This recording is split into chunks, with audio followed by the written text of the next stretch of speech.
ga abin da ba sa so su ji ina faɗa zan maimaita shi kuma ko za a mutu zan ci gaba da maimaita wannan maganar shine tun daga zamanin annabi Adamu har zuwa yau ba a taɓa shugaba da makarrabai da suka ci amanan mutane ba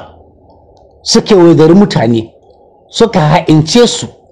suka karya ƙasa suka kashe ƙasa suka wulakantar da ƙasa kuma suka yi mirsisi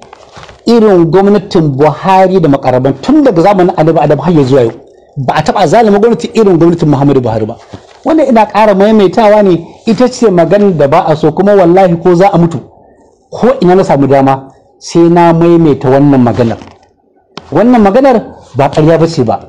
ga kuma magana ta biyu ba sa so. Na ce gwamnatin Muhammadu Buhari da makarrabansa na kusa-kusa da na nesa-nesa su suka kawo tsananin talauci a ƙasar nan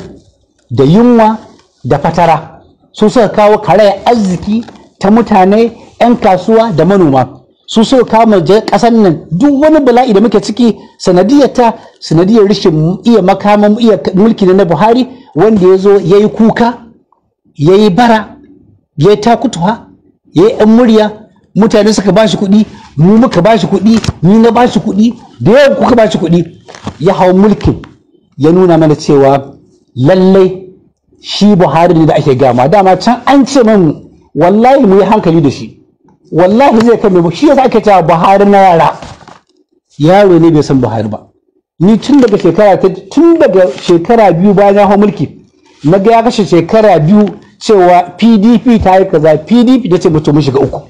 ba za a je ko ina ba. Tun da garan nan na zara hannuna na fahimci cewa wallahi ba abin da zai ɗabbaka ma ƙasar nan illa bala'i da tashi hankali. Karkashin shi an kashe dubban mutane, an talauta miliyoyin mutane, an ƙon dukiya wadda ba ta da iyaka, ko kuma so suke a yaba mashi. Ba za a yaba ba,